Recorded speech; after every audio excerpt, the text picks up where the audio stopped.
Magandang araw. So, nandito tayo sa panibagong lesson sa grade 7. So, tatalakayin natin ngayon ang pang first quarter, week 3 ng most essential learning competencies under grade 7. So, ang unang tatalakayin natin ay the learners who represent the absolute value on a number line as the distance of a number from 0. So, absolute value is the new knowledge na mai-impart sa inyo sa video lesson na to. Ang pangalawa na tututukan din natin ay, so the learner performs fundamental operations on integers. So, etong part na to, itong fundamental operations on integers, since fundamental, this is very essential, this is the basic.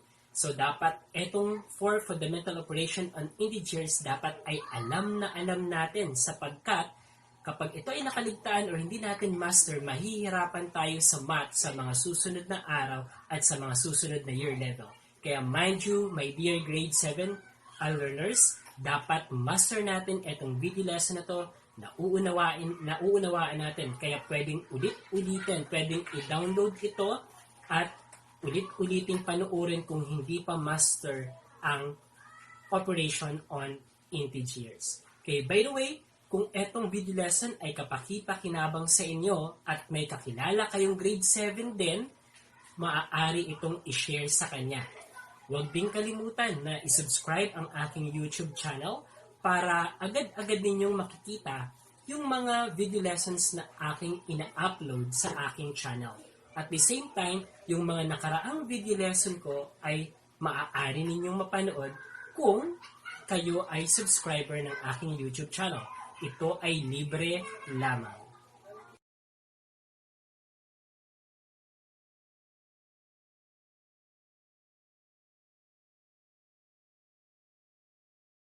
Let's answer this activity 1. Plot the following points on a number line. So, ibig sabihin, iplot natin itong mga sumusunod na point na to sa ating number line. Okay? Gawa muna tayo ng ating number line. So, ganito ang paggawa ng number line. Okay, ayan. So, alamin muna natin ang maximum and then minimum sa ating mga given. So, sa ating kung titignan natin, we have negative 14. So, ibig sabihin siya yung pinakadulo, negative 14. So, sa positive naman, ang pinakamalaki ay we have 10 ang pinakamalaki. Ayun. Okay? So, center natin, make it 0. And then, so going to the right ay mga positive number muna. Ay mga positive number. So, ang kailangan natin ay dapat maipakita natin si positive 10.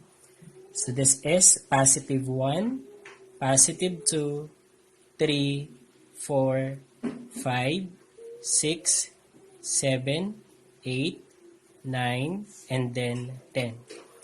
Okay, so lagay natin 1, 2, 3, 4, 5, 6, 7, 8, 9, and then 10. So, going to the right, ang paglagay natin ng number, and then dapat ay sunod-sunod yun. So, 1, 2, 3, 4, up to 10. Okay, going to the left naman, from 0, yun naman ang mga negative numbers natin.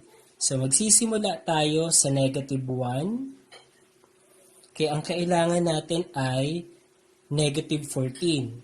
So, negative 1, negative 2, negative 3, negative 4, negative 5, negative 6, negative 7, negative 8, negative 9, negative 10, negative 11, negative 12, negative 13, negative 14. Okay. So, yan. Okay. After nating malocate iyon, So, ilalagay na natin ang mga point na hinihingi. Ipla-plot na natin yung point. Okay, so we have point A on negative 3. So, negative 3. Ito ang negative 3 natin. So, ito ang ating point A. Okay, next naman, point B on positive 10. Okay, asa ng positive 10 natin? Ito ang positive 10 natin. So, point B daw ito. So, ito naman ay okay, B. Okay, number 3 natin. Point E on negative 6. Ito ang ating negative 6. So, this is, the name of this point is E. Okay, next, we have point G on negative 14. So, this is our negative 14. So, ito ay point G. And then, point J on positive 5. So, ito naman ay point J. Okay? Point O on positive 7. So, ito ang positive 7 natin. And then, this is point O. Ayan. And then, point R on negative 10. So, this is our negative 10. So, plot natin. And then, that is point R. Okay? Point P naman on 0. So, etong 0 natin. So, this is our point T. Okay, so tignan natin. Ano ba ang nabuong phrase? So, that is great job. Okay. So, great job. At sana ay masunod. So, what is the value of the following expression?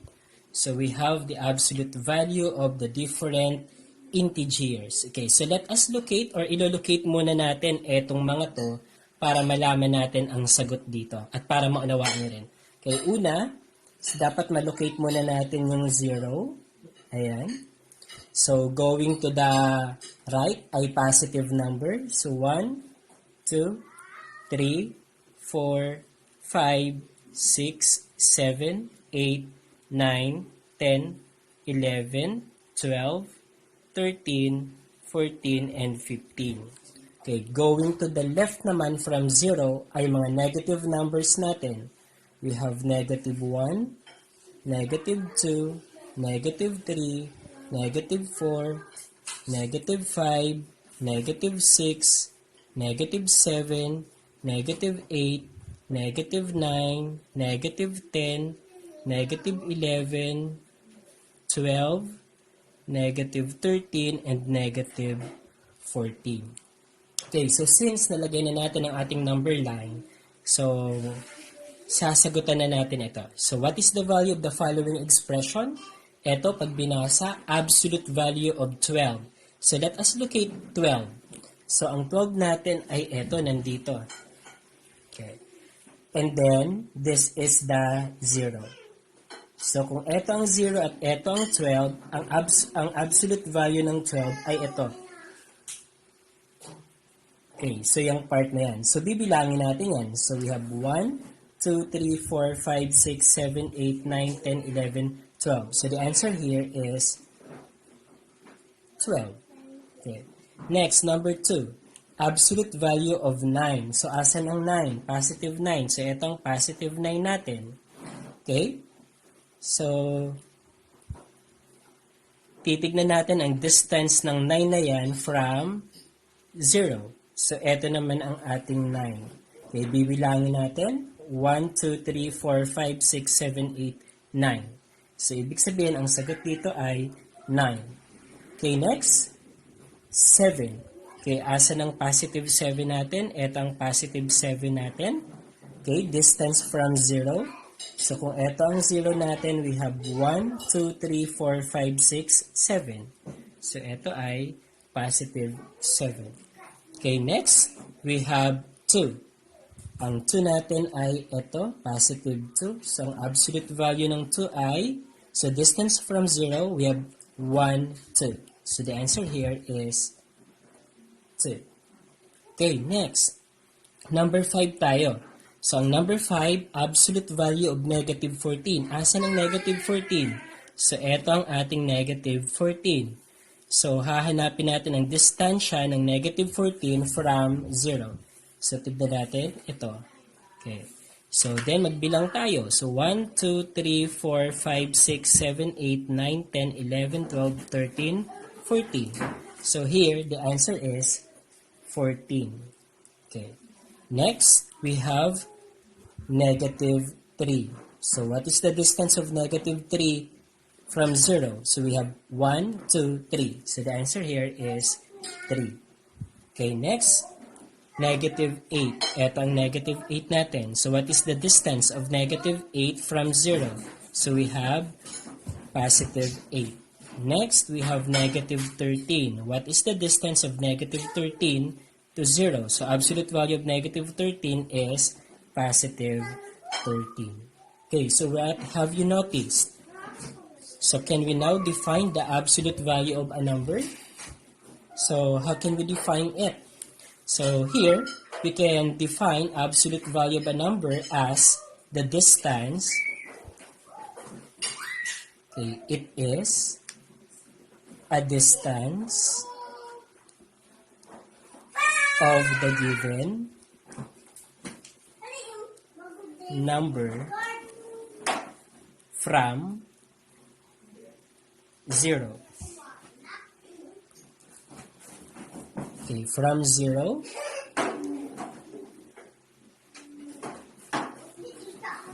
in the number line.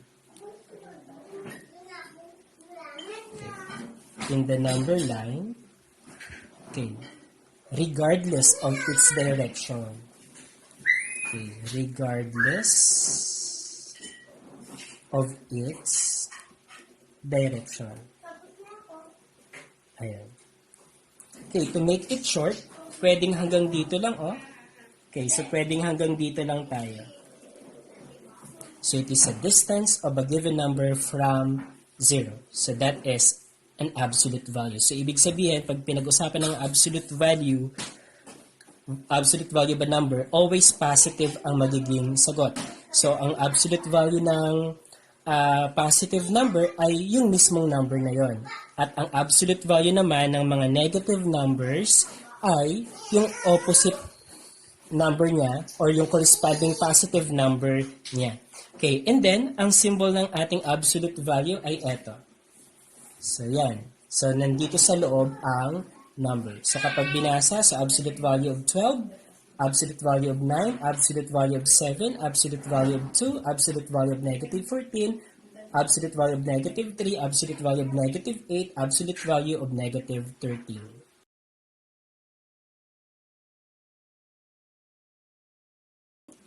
Make the statement true by supplying any of the symbols. So we have less than, greater than, or equal on the blank. So ibig sabihin, maglalagay tayo dito ng tamang symbol para maging true statement etong ating expression. Okay? So sagutan natin.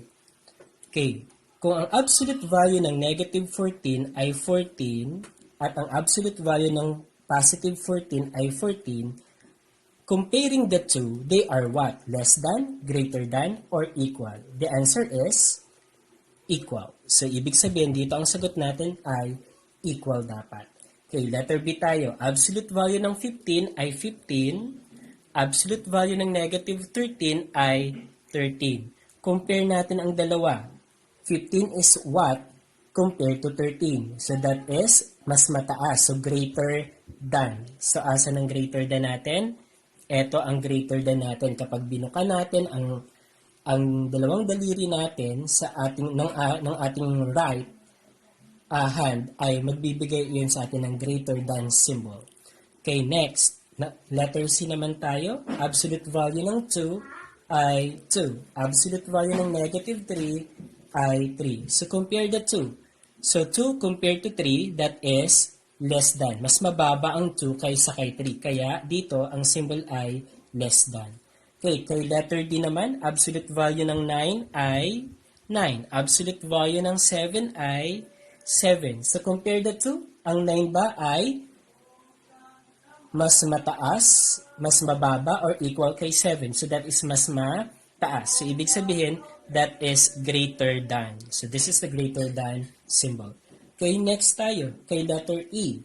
So, we have negative 13. Absolute value niya ay positive 13. Absolute value of negative 14 ay 14. So, compare the two. So, 13 is less than 14. Mas mababa ang 13 kay 14. So, ibig sabihin, ang symbol dito dapat ay ganito. Okay? So, sana ay nakuha.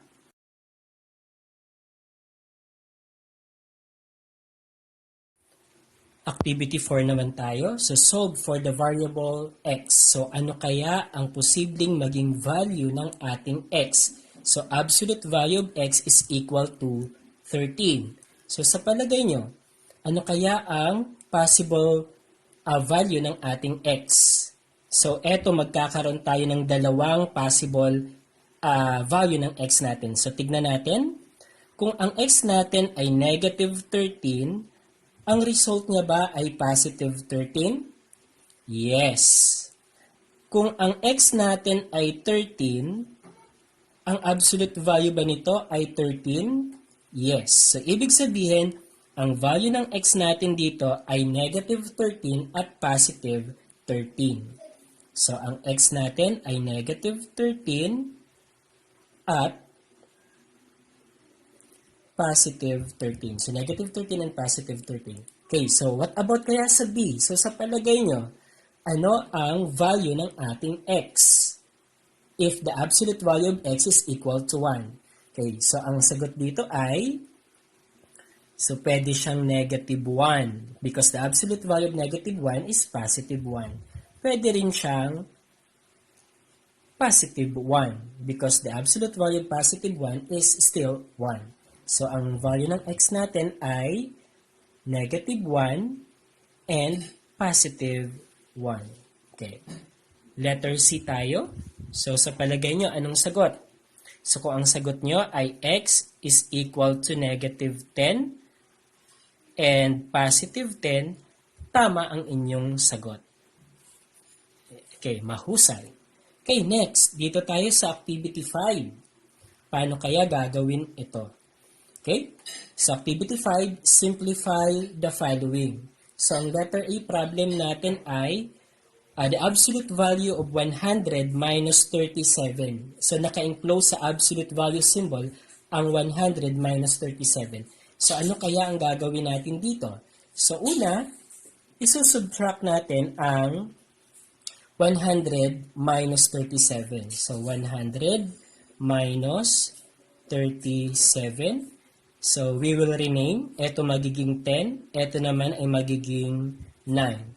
So, 10 minus 7, we have 3. Then, 9 minus 3, we have 6. So, ibig sabihin, we have here 63. So, what is the absolute value of 63? So, the answer is 63 or positive 63. Okay, letter B naman tayo. Okay, una, we have the absolute value of 50 plus 10, so minus the absolute value of negative 49. Okay? So, eto, 50 plus 10 is 60. So, we have absolute value of 60 minus absolute value of negative 49 ay 49. Okay, so dyan, magkakaroon tayo ng, etong absolute value nito ay 60 minus absolute value naman ng, okay, by the way, this is negative 49 pa kasi nandun pa. Okay, so absolute value ng negative 49 ay 49. And then yung operation natin ay subtraction. So we have 60 minus 49. Okay, rename. So ito magiging 10, ito magiging 5. So 10 minus 9, we have 1. 5 minus 4, we have 1. So the answer is 11. Okay, so 11 is the answer. Okay, next naman tayo. So, yung number 3, we have the absolute value of negative 99 plus the absolute value of 9 minus 8 minus the absolute value of negative 19. Okay? So, simplify muna natin. So, absolute value ng negative 99 ay positive 99 plus, okay, 9 minus 8, that is 1. Absolute value of 1 is 1. Okay, minus absolute value of negative 19 ay 19. Okay. So, baka nalito kayo dito ha. So, ito yung subtraction. Ito yung minus natin. And then, yung absolute value ng negative 19 ay positive 19. Ito. So, sana ay naging maliwanag iyon. Okay, next. We have 99 plus 1 ay 100 minus 19. Okay. So, what is the answer? So, let us rename. This one will become 10 rather, sorry. So, 10. Yung 0 magiging 10. Ito naman magiging 9. So, 10 minus 9, 1. 9 minus 1, 8. So, the answer is 81. Okay? Sana ay nakuha.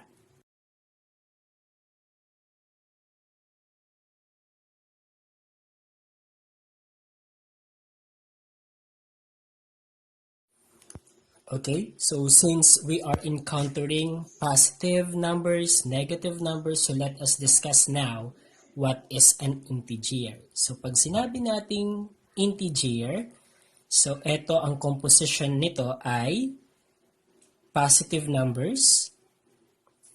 Okay, positive numbers. Okay, positive counting numbers.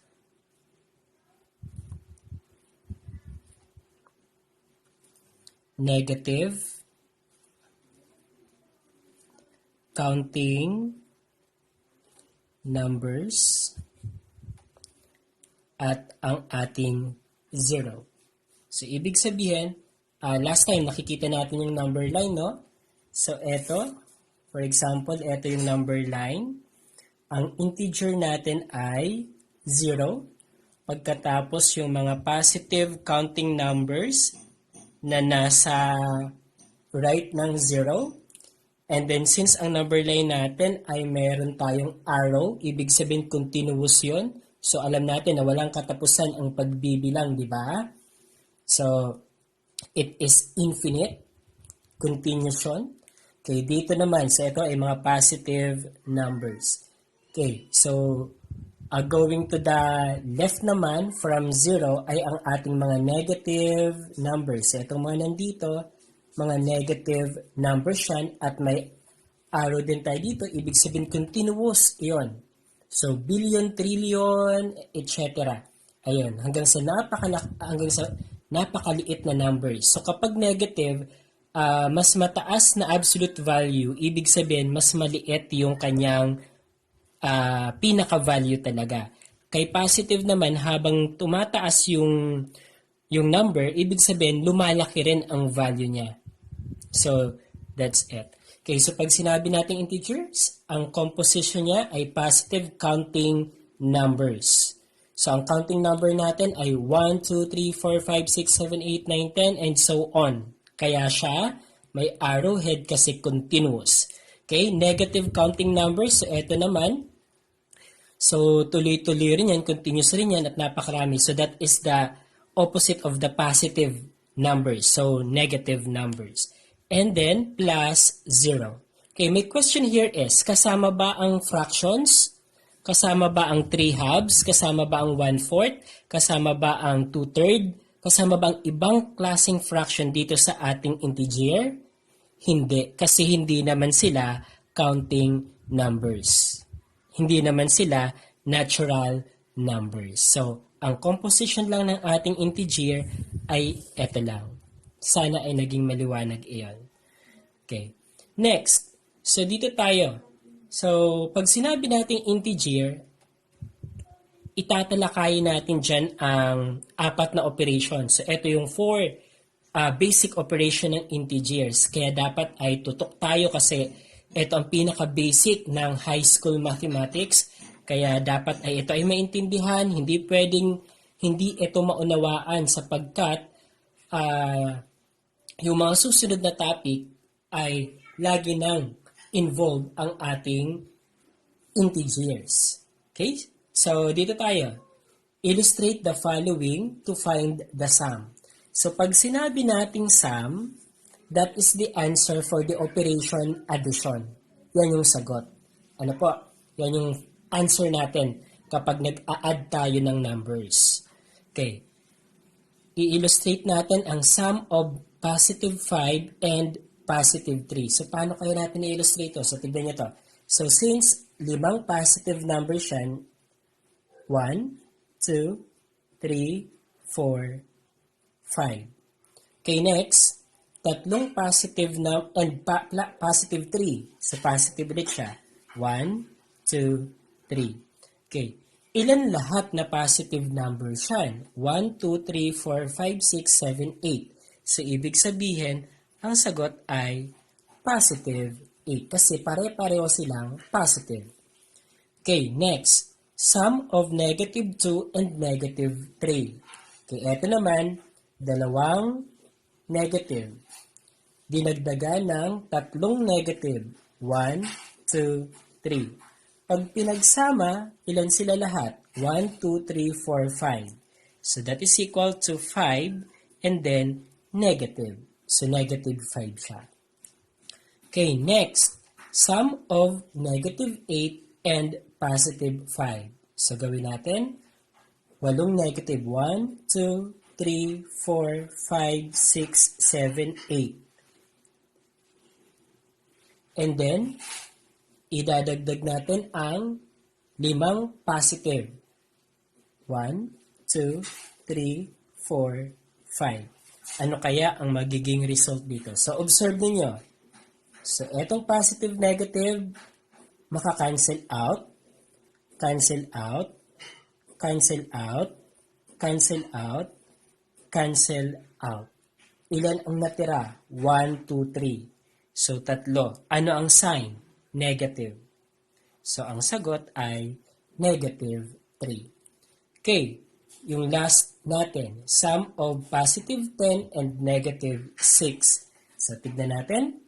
10 positive, 1, 2, 3, 4, 5, 6, 7, 8, 9, 10. And then, 6 na negative. 1, 2, 3, 4, 5, 6. Okay, ang magiging sagot, eto, cancel out, cancel out, cancel out, cancel out, cancel out, cancel out.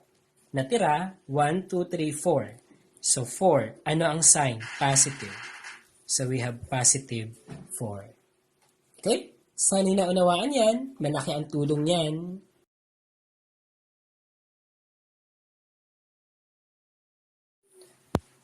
Okay, sa activity naman na to, ang focus natin ngayon ay ang first operation ng integers, addition of integers. Okay? So, paano nga ba ito? So, una, may tinatanong dito sa column na to. Are the addends having the same sign? So, pag sinabi nating addends, ito yung number na i-add natin. So, yun daw ba ay may parehong sign? So, pag sinabing parehong sign, parehong positive, parehong negative.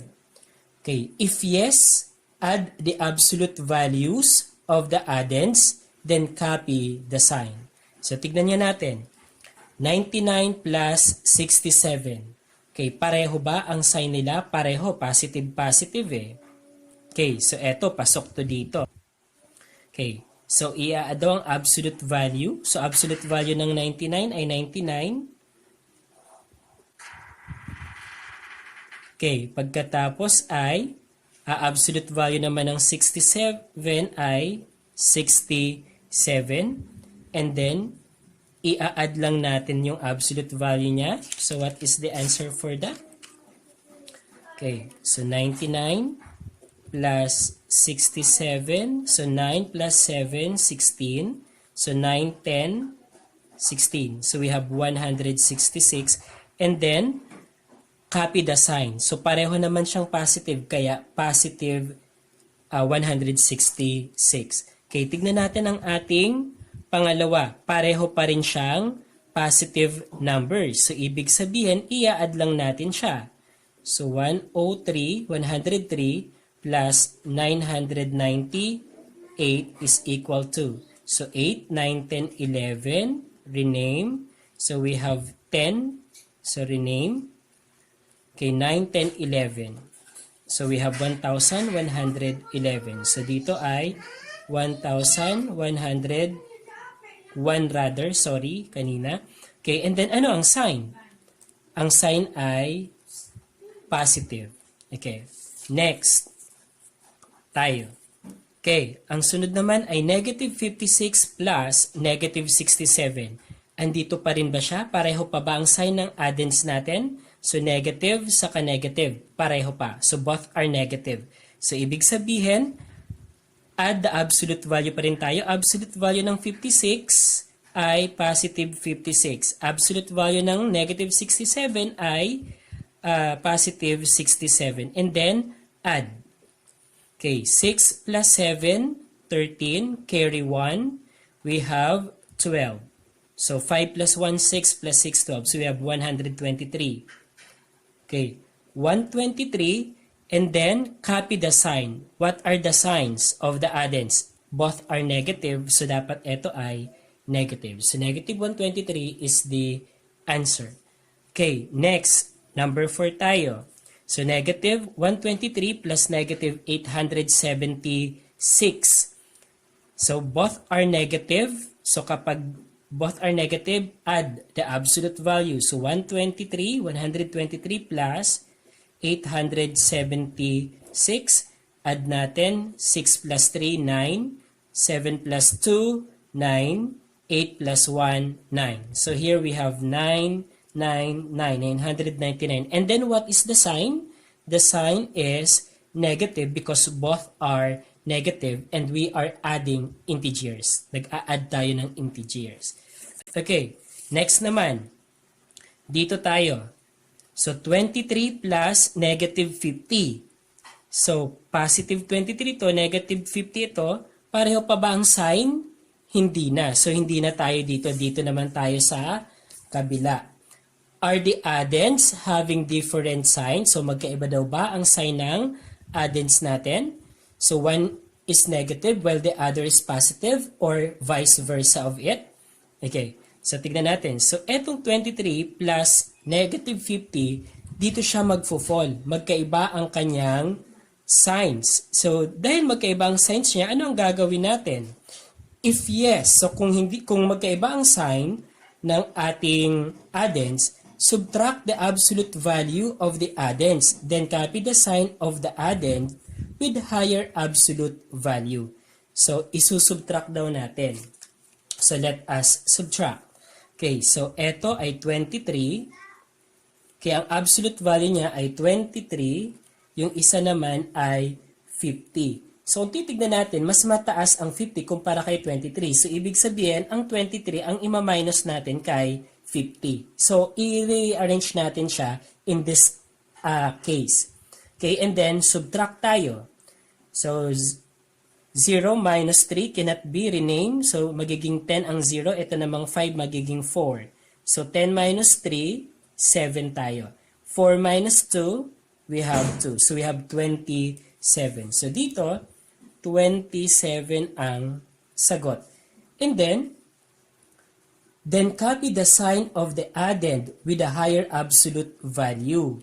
So, alin ang may mataas na absolute value? Ang may mataas na absolute value ay ang negative 50. So, since negative siya, kaya ito ay negative.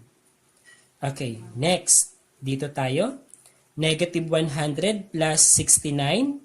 Magkaiba ang sign. Negative to, positive to. So, ibig sabihin, subtract the absolute value.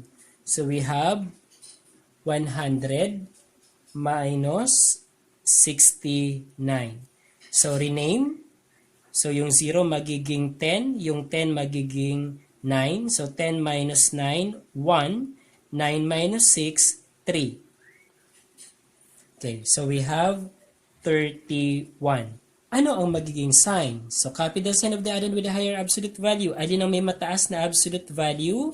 We have negative 100. Kaya ito ay negative 31. Okay, next naman tayo. 98 plus negative 30. Magkaiba pa rin ang kanyang sign. So, since magkaiba ang sign, subtract natin. So, 98 minus 30. So, we have 8. We have here 6. Okay, so 68. Okay, ano ang sign ng may mataas na absolute value? So 98 is the number with higher absolute value. Positive siya, kaya ito ay positive. Okay, last number tayo.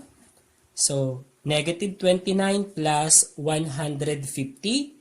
So, magkaiba ang sign. Yung isa ay negative, yung isa ay positive. So, dahil dyan, subtract natin ang absolute value niya. So, 150 and then 29. Subtract. So, yung 0 magiging 10, yung 5 magiging 4. So, 10 minus 9, we have 1. Then, 4 minus 2, we have 2. Then, bring down 1. So, we have 121. Then, what will be the sign of our sum? So, titignan natin ang may mataas na absolute value. We have 150, positive yan. Kaya, positive 121 ang ating sagot. Okay, sana ay nasundan ninyo ang concept ng ating addition of integers. So, kapag magkapareho ang sign ng ating ina-add, i-add lang din natin ang absolute value niya at i-affix natin or kukopyahin natin kung ano ang sign nung ina-add natin. Okay, kapag magkaiba naman ang sign, so eto yan, kapag magkaiba ang signs ng ating ina-add, isusubtract natin ang absolute value niya pagkatapos natin mailagay yung difference ng kanyang absolute value. Yung sign ng ating sum ay nakadepende sa kung aling number ang may pinakamataas na absolute value. So, kung negative yung may mataas na absolute value, negative yon. Kung positive ang may mataas na absolute value, positive ang ating sum. Okay.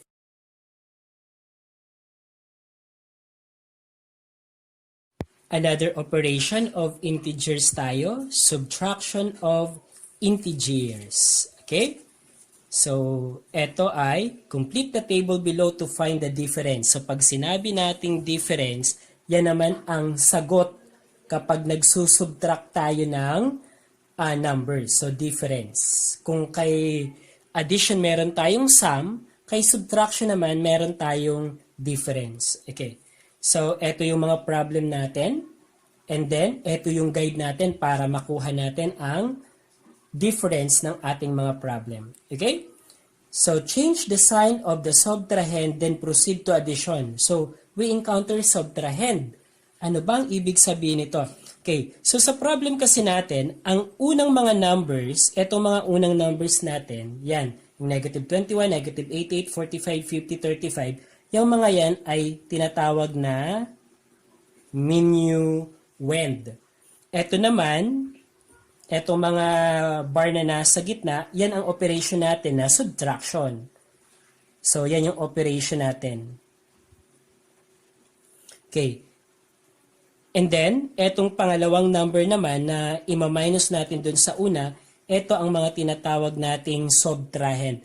So, dapat ay malinaw ito. Hindi pwedeng ma-interchange ang minuend at subtrahend sa subtraction natin. Kaya malinaw dapat na alam natin kung ano ang mga tawag doon sa bagay na yon. Okay, so gawin natin yung first column natin. Change the sign of the subtrahend, then proceed to addition. So babaguhin daw natin ang sign ng ating mga subtrahend. Papalitan. So, dalawa lang naman ang sign natin, positive, negative. So, kung negative, magiging positive. Pag positive, magiging negative. Then, proceed to addition. So, yung subtraction, magiging na siyang addition kapag pinalitan natin ang subtrahend ng opposite sign niya. Okay, so dito sa unang problem natin, magiging negative 21. Ito hindi magbabago kasi minuend siya. Magiging ng plus, magiging addition na. And then, ito naman, magiging ng positive 21. From negative 21, naging positive 21. From subtraction, naging addition. Okay. So, yan yung first step natin. Okay, gawin na rin natin yung pangalawa. Okay, copy the minuend, negative 88. Magiging addition na. Yung 12 natin, that is positive 12 because ito ay yung operation na subtraction. So, ibig sabihin, ito ay positive. So, yung positive 12 natin ngayon, magiging negative 12. Okay, magiging ganyan na siya. Okay, next. 45 minus negative 15. So, copy 45 kasi minuend yan. Yung operation magiging addition. Yung negative 15 magiging positive 15. Okay? Next number natin, 50, minuend, copy. Operation na subtraction magiging addition. 75, ito ay positive. Positive 75 to. Ito ay operation na subtraction. So, ito ay positive 75, magiging na siyang negative 75. Kailangan natin siyang i-enclose sa parenthesis para hindi tayo malito kay plus saka negative sign. Okay, yung panglimang problem natin, so copy 35, magiging addition na itong operation na to, then yung positive 23, magiging negative 23. So sana itong column na to or yung first step natin ay nasundan natin. Kasi kapag hindi natin nasundan yan, mamamali na din tayo. Ano po? Okay, ano po? Okay, ano yung sunod na gagawin after ng first step na to? Apply the addition of integers to find the answer. So kapag eto na, parang ang ginawa lang natin, etong subtraction of integers problem, kinonvert natin na maging addition ang operation. Pagkatapos, since naging addition na siya, i-apply na natin ngayon yung concept ng addition of integers. So, ibig sabihin, napaka-importante na master natin yung addition of integers bago tayo mag-subtraction of integers. Kaya kapag nalilito pa rin tayo kay addition, kailangan natin siyang balikan ng ating ma-master iyon. Okay, so apply na natin sa column sa second step natin para makuha na natin ang sagot. Okay, so apply the addition of integers. So, negative 21 plus 21. Magkaiba ang sign. Kapag magkaiba ang sign ay subtract. So, 21 minus 21, that is equal to 0. So, the answer here is 0. Walang sign ang 0. Okay, next, number 2. So, negative 88 plus negative 12. Pareho na siyang negative. So, ibig sabihin, i-add natin. So, 88 plus 12. So, we have 8 plus 2. We have 10. 8, 9, 10. So, we have 100. Okay, 100. Pareho ang sign, parehong negative. Kaya, negative 100 dapat ang sagot. Okay, next. 45 and then 15, parehong positive, kaya ang sagot ay positive. 45 plus 15, 60. Okay, next, 50 saka negative 75, magkaiba. So, subtract the absolute value. So, we have 75 minus 50, the answer is 25. So, 25 dito. And then, what will be the sign? Ang may mataas na absolute value ay negative 75, kaya negative 25 ang sagot. Okay, next. 35 plus negative 23. Magkaiba ang sign, so subtract. 35 minus 23. So, 35 minus 23. So, we have 2. 5 minus 3 is 2. Then, 3 minus 2, we have 1. So, here we have 12. And then, mataas ang absolute value ni positive 35, kaya ito ay positive. So, ganyan lang kasimple ang subtraction of integers. So, ang una nating ginawa, yung subtraction problem ay kinonvert or transform natin into addition problem, pero kailangan na i-change natin ang sign ng ating subtrahend. Ang subtrahend ay yung mga pangalawang number natin. Ito yung mga sinusubtract natin sa unang number or sa minuend natin. Pagkatapos natin ma-convert into addition, apply na natin ang addition of integers. So kapag magkaiba ang sign, subtract. Then copy the sign of the number with higher absolute value. Kapag magkapareho naman, add lang natin ang absolute value niya and then ikakabit natin kung ano ang sign nung ina-add natin. Ayun.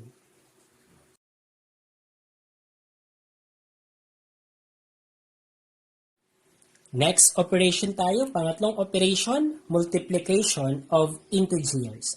Complete the table below to find the product. So ngayon naman ay product. So kung ang addition ay merong sum, ang subtraction ay merong difference, ang multiplication naman ay merong product. So ibig sabihin, ang product, yan yung tawag natin sa sagot kapag tayo ay nagmumultiply. So we have product. Okay, so dito, ito ang ating problem. So we have here the first column. Tignan natin. Are the multiplier and multiplicand both positive? Okay, so may na-encounter tayo, multiplier and then multiplicand. So dito, ang multiplicand natin ay etong first number sa imumultiply natin. So we have multiplicand. Ang multiplier naman natin ay yung pangalawang number. So ito ang ating multiplier. Ayan. So multiplicand natin, negative 15, 11, 5, negative 100. Multiplier naman natin, negative 10, 13, negative 123, positive 123. Okay. So, dito, tinatanong kung yung multiplier daw ba at multiplicand natin ay parehong positive or parehong negative. So, tignan natin. So, negative 15, negative 100, negative 10, pareho silang negative. So, dito siya magfo-fall. Positive 11, positive 13, dito rin siya magfo-fall. Ito naman, positive 5, negative 123, magkaiba ang sign, hindi siya dito magfo-fall. Ito naman, negative 100, positive 123, magkaiba din ang sign, so hindi siya dito. So, ibig sabihin, ang sasagutan lang natin sa column na to ay etong dalawang problem natin sa multiplication. Okay. So, kung magkapareho ang sign ng ating multiplier at multiplicand, ano ang gagawin natin? So, if yes, affix the positive sign to their product. So, ibig sabihin, immediately, positive ang sign ng kanilang product. So, ang product, imumultiply na natin ang 15 and 10. So, 15 times 10, that is 150. 11 times 13, that is 143. Okay, so we have positive 143 for this, and then dito ay positive 150. Okay, dito gumamit ako ng shortcut. Tama kaya yung ko? Pag ang isa sa natin, multiplier or multiplicand natin ay 11, etong isa ay pwede natin pagkuhaan ng product. So 1, and then 3 plus 1, 4, and then the last digit 3. So, pero still, try pa rin natin. 13 times 11. So, we have 3, 1. 3, and then 1. So, we have 3, 4, 1. So, 143. So, tama naman. Okay. So, next, try natin dito sa column na to. Are the multiplier and multiplicand having different signs? Magkaiba daw ba ang sign nila? So, if yes, affix the negative sign to their product. Okay. So, yung 1 and 2 natin, hindi siya pwede dito sa column na to. So, ibig sabihin, yung number 3 ay siyang dito sa column na to. So, 5 times negative 123, magkaiba ang sign niya. So, negative sign agad tayo. So, ito din, magkaiba ang sign, negative sign ulit, agad ang product nila. Okay, then, multiply na natin 5 times 123. So, 123 times 5. 5 times 3, 15. 5 times 2, 10 plus 1, 11. 1 times 5, 5 plus 1, 6. So, here, we have negative 615. Okay, next naman, negative 100 times 123. Ano ang magiging sagot? So, immediately negative siya kasi magkaiba ang sign. So, we have 1, 2, 3. Ilang zero meron ang 100? Dalawa. Ayan. So, the answer is negative 12,300. So, that's for multiplication. Recap natin. So kapag magkapareho ang sign, parehong negative, parehong positive, automatic ang kanyang sign ay positive. And then, imumultiply lang natin yung absolute value, yun na yung magiging sagot natin. So positive 150, positive 153. Kapag magkaiba naman ang sign, immediately negative ang ating product. And then, kukunin lang yung product ng absolute value. We have 615, then 12,300 para dun sa dalawang last problem natin. So, sana ay naunawaan.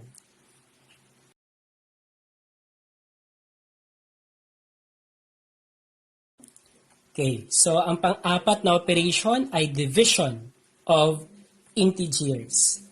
Complete the table below to find the quotient. So ngayon naman ay quotient. So kung ang addition may sum, subtraction may difference, multiplication may product, division naman natin ay merong tinatawag na quotient. So siya yung sagot kapag nag-divide tayo ng numbers. So ito yung mga problems na isosolve natin ngayon. Ito naman yung ating magiging guide para masagutan ang ating problem. Okay. So, 125 divided by 25, negative 1,000 divided by negative 100, negative 36 divided by 6, 21 divided by negative 3. So, those are our problems. Okay. So, tignan natin kung alin ang patok dito sa column na to. So, ano bang nasa column na to? Are the dividend and divisor both positive or both negative? Okay? Na-encounter natin, dividend, divisor. Okay. Ang dividend natin ay yung unang number. Ito yung nasa taas. Ito yung i-divide natin. So, this is our dividend. So, nasa taas siya or nasa unang number ng problem natin. And then, divisor naman, itong nasa ilalim or pangalawang number. So, ito ang divisor natin. Hindi sila pwedeng ma-interchange. Okay. So, pareho bang positive? Okay, ito parehong positive. So, ibig sabihin dito yan. Or both negative. So, both negative, negative, negative. So, dito siya. Ito, negative, positive, positive, negative. So, hindi siya dito sa column na to. So, hindi siya dito. So, ano ang gagawin?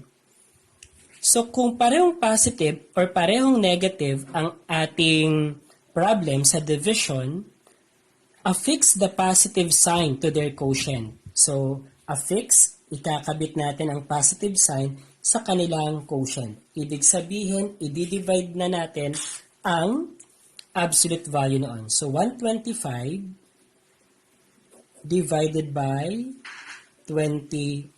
Ilang 25 meron sa 125? Kung sa 100 merong 4, so sa 125 merong 5. So eto, we have positive 5. So check natin. So 5 times 5, 25. Then 2 times 5, 10, 11, 12. So 125, 0. So tama naman, 5. Okay, next. A negative 1,000 divided by negative 100.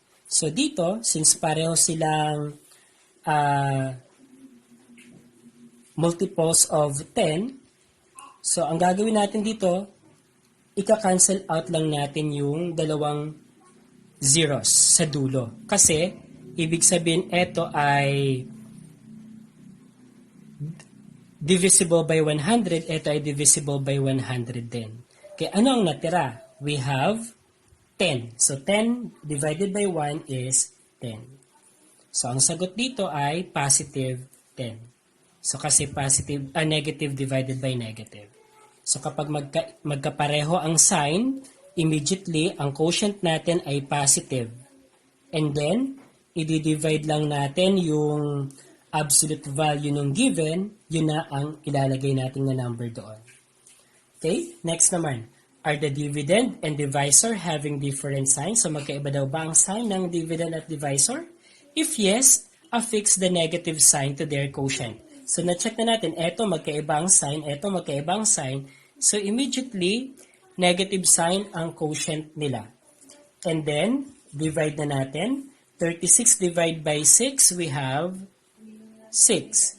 21 divided by 3, we have 7. So, yan ang ating division of integers. So, parang pareho lang din siya ng concept kay multiplication na kapag parehong positive, parehong negative, positive ang sagot.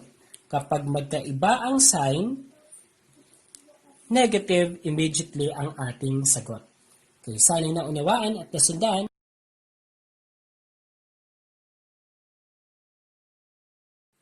Okay, sa activity naman na to ay medyo ang comprehension natin. So, answer the following question. Number 1. What integer must be added to 7 to give negative 11? So, anong integer daw ang idadagdag natin kay 7? So, ibig sabihin, ito ay added natin. Dadagdagan siya ng hindi natin alam na integer. So, let's make it a box. Para ang maging sagot ay negative 11. Okay. So, paano kaya natin sasagutan to? So, kung negative ang sign natin, ibig sabihin, dapat ang isa dito ay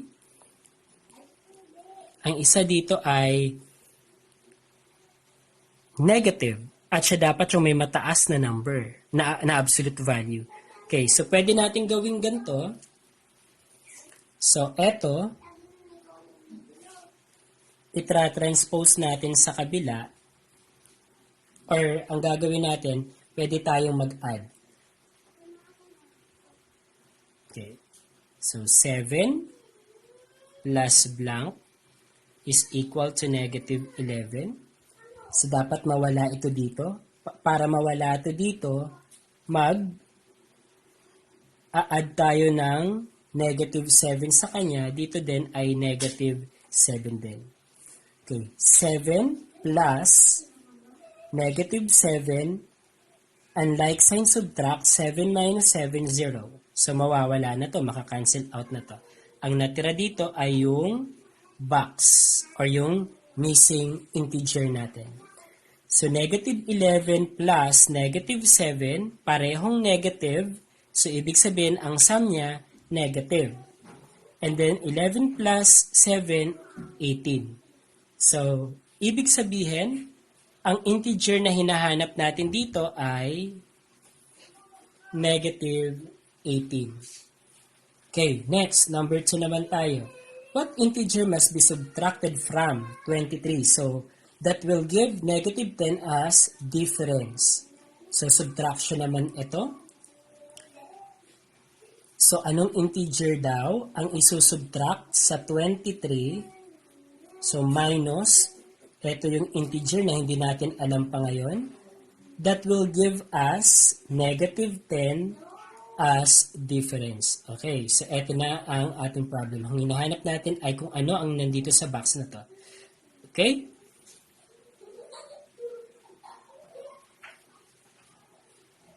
Okay, ang gawin natin ngayon ay magpla-plus box tayo. So, plus box tayo.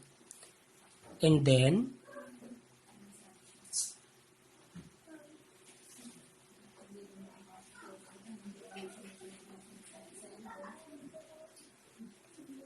okay.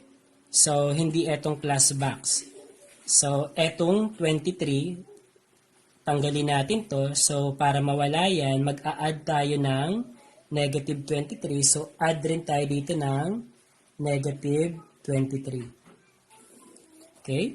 So, 23 plus negative 23, unlike sign subtract, so pag nag-subtract tayo, 0 yan. So, ang matitira dito sa kabila ay negative box. So, negative box, lagay ko dito, is equal to, so, negative 10, okay, negative 10 plus negative 23, parehong negative, so, negative ang magiging sum natin, and then 10 plus 23, we have 33. So, dito ay negative 33. Okay. So, since yung box ang tinatanong natin may negative pa, So para mawala yan, divide natin by negative, divide by negative, or negative 1. Ganyan. So, negative divided by negative 1 is equal to positive 1. So, positive 1 times box is equal to that box. Okay, eto naman, maka-cancel out lang yun. Then, magiging itong positive 33. So, ang sagot na natin ay 33. Next naman, what integer must be multiplied to 10 to get negative 1,000? So, 10 times blank is equal to negative 1,000. So, yung blank, yung box ang hinahanap natin. So, anong gagawin natin dito? So, dito, para mawala tong 10, divide natin kay 10, divide rin natin to kay 10. So, 10 divided by 10 is equal to 1. Ang natira na lang ay ang box. And then dito naman, negative 1,000 divided by 10. So, cancel out yung isang zero natin. Ang naging result ay negative 100. So, ibig sabihin ang sagot natin ay negative 100. So, ang pwedeng i-multiply kay 10 ay negative 100 para magkaroon tayo ng result na negative 1,000. Okay, next. What integer must be divided from negative 81 to get 9? Okay, ano daw ang i-divide natin kay negative 81 para ang maging result or quotient ay 9? Ayan. So, paano to? So, we can rename this one 81 over the box is equal to 9. Ayan.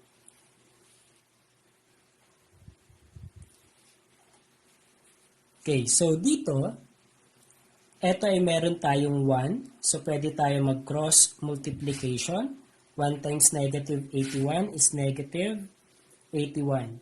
And then box times 9 is 9. And then yung box. Okay? Then divide by 9, divide by 9. So box is equal to negative 81 divided by 9 is negative 9. So ang nawawala dito ay negative 9. Or ang number na pwede nating i-divide kay negative 81 para makuha ang positive 9 ay negative 9. So, yan ang sagot.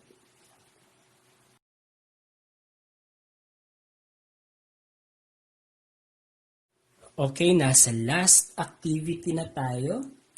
Make the statement true by supplying the correct symbol from less than, greater than, or equal on the blank. So, maglalagay tayo ng symbol dito sa mga blank natin para maging true statement. Ito. Okay, so tignan nga natin. So, 10 plus negative 5. Addition of integers, magkaiba ang sign, so therefore subtract. 10 minus 5, 5. And then, ang sign ng may mataas na absolute value ay positive, kasi positive din to, so positive dito. Okay, dito naman, negative 5 plus negative 5. Pareho ang sign. So, since pareho ang sign niya, i-add ang absolute value. So, we have 10. At copy ang sign ng kung ano yung ina-add natin since pareho siya. So, negative 10. Ano ang may mataas na value? Positive 5 or negative 10? So, may mataas na value dyan ay 5. So, 5 is greater than negative 10. So, dito ay greater than. So, take note na laging mas mataas pa rin ang positive number kaysa mga negative numbers. Kung babalikan natin ang number line natin, so, balik tayo kay number line. Okay, kung babalikan natin si number line natin, from negative 14, papunta doon, yung mga number na nasa right nila, mas mataas kumpara sa kanila. So, yan ay palaki yan. So, negative 14, negative 13, up to the positive numbers, and so on. So, patas ng patas yung value nun. So, ibig sabihin, eto namang going to the left natin, negative 14, negative 15, negative 16, negative 17, pababa ng pababa ang value noon sa negative numbers natin. Okay, next, dito tayo. So, negative 25 minus 13. So, subtraction of integers. Ang gagawin muna itong addition. So, pag ginawa nating addition to, so magiging plus, ang 13 natin magiging negative 13, copy negative 25. So, pareho na siyang negative, apply addition na. So, negative 25 plus 13, we have 38. Okay. So, dito naman sa kabila, so, gagawing addition, mag-change ng sign, negative 17, magiging positive. And then, eto, copy lang yung minuend, 13 plus 17. We have 7, 8, 9, 10. Carry 1, we have 3. So, 30. Negative 38 compared to 30. So, negative ito, positive to. So, ibig sabihin, less than tayo. Mas mababa ang negative 38 kaysa sa 30. So, we have less than. Okay, next, number 3. Multiplication naman tayo. So, negative 3 times 8, unlike sign, negative. Ang magiging result. Then, 3 times 8, 8, 8, 16 plus 8, 24. Ito naman, 6 times negative 4. Unlike sign din, sa negative, 6 times 4, 6, 6, 12, 18, 24. So, 24. So, negative 24 and negative 24. The answer is equal. Okay? Last number. So, negative 50 divided by negative 5. So, parehong negative. So, ang magiging quotient natin ay positive. 50 divided by 5. So, we have 10. Okay. Sa kabila naman, we have 100 divided by negative 10. So, positive to negative to, immediately ang quotient ay negative. And then 100 divided by 10. So, cancel 0, we have 10 here. So, ang isa ay positive 10, ang isa ay negative 10. So, ang sagot natin ay, so positive 10 is greater than negative 10. Okay, sana'y naunawaan at sana'y makuha niyo ng tama ang sagot sa module na inyong sasagutan.